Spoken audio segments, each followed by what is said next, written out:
Binary. Let's check out some binary. Now, data represented in computer memory is in two formats. It's either on or it's off. Nothing else, okay? One of two states, on or off. On and off, flashing light kind of stuff. Dot and dash, Morse code, these kinds of things. North and south, magnet, all right? Now, we can use it in different ways. So, represented actual values in base 2, okay? So, in base 2. And this is how the computer stores things. Everything is in a base 2 format, 0 or 1. We as humans, as Western humans, we function in the base 10 system, okay? So we can hold an arbitrary series of states, okay, with particular meanings through this thing, okay? So let's look at some terminology. A binary, okay, that should be a binary digit, is called a bit. A binary digit is a bit. Now, when I have 8 bits, I end up with a byte. 8 bits is a byte. Now, memory. The memory in a computer is broken up into what are known as word size storage locations. Okay, so a word size. Let's have a look at how we get to the number 2,546. Now, you are familiar with this. You did this in about grade 3 or grade 4 at primary school, but you probably don't recall, and that's okay. So what have we got? We have base 10. So we start with 10 to the 1. Sorry, I've made a mistake. That should be 10 to the 0. I'll fix that.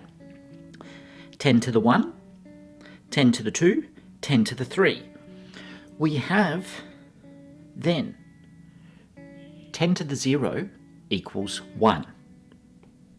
10 to the 1 is 10, 10 squared is 100, and 10 cubed is 1000.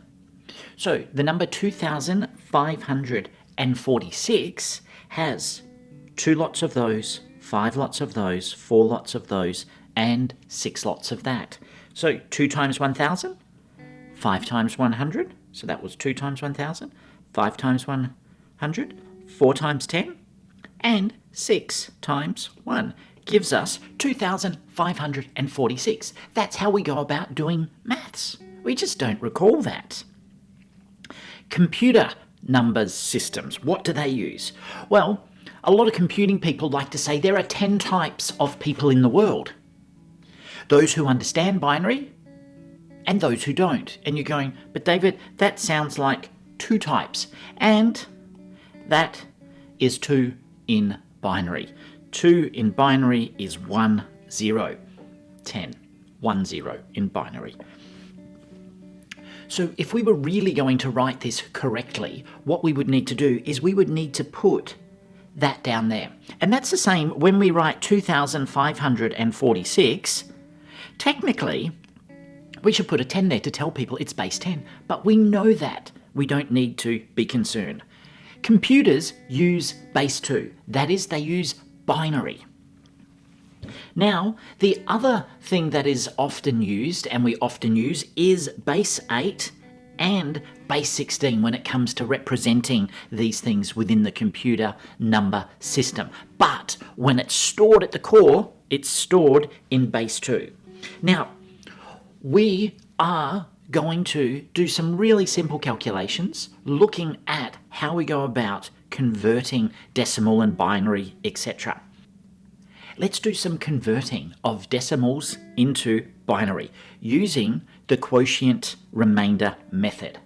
Now, what becomes important when we're recording things in one sense is the remainder. Is it a 1 or is it a 0? So that's the remainder aspect we want. But we're also going to need the quotient, as you'll see as we go on.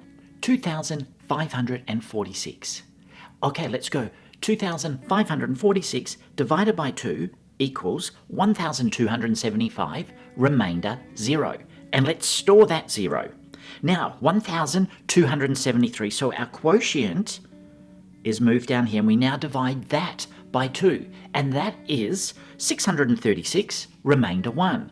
So we now record the 1. We first had the 0, and now we have the 1, 0. 636 divided by 2 equals 318, remainder 0. So the 0 is added across there. I think, or I hope you're starting to see the pattern. 318 divided by 2 is 159, remainder 0. Our 0 gets popped in there. 159 divided by 2 is 79, remainder 1. We put our 1 in there. 79 divided by 2 equals 39, remainder 1. Our 1 gets added. 39 divided by 2. And you go, David, you're just repeating. We're getting the pattern. I know, but it's important that we get the pattern. Okay? 39 divided by 2, 19, remainder 1. 19 divided by 2, remainder is 9, remainder 1. Our 1 gets added across. 9 divided by 2 is 4, remainder 1. The 1 gets added. 4 divided by 2, okay, equals 2, remainder 0. All right, and now we're just about there. 2 divided by 2 equals 1, remainder 0. And 1 divided by 2, okay, is 0, remainder 1. And we now have our binary number. 2,546 in binary is 10011110010. Beautiful. We've just converted that through. Now, let's check this. We're going to convert our binary number back to a decimal number.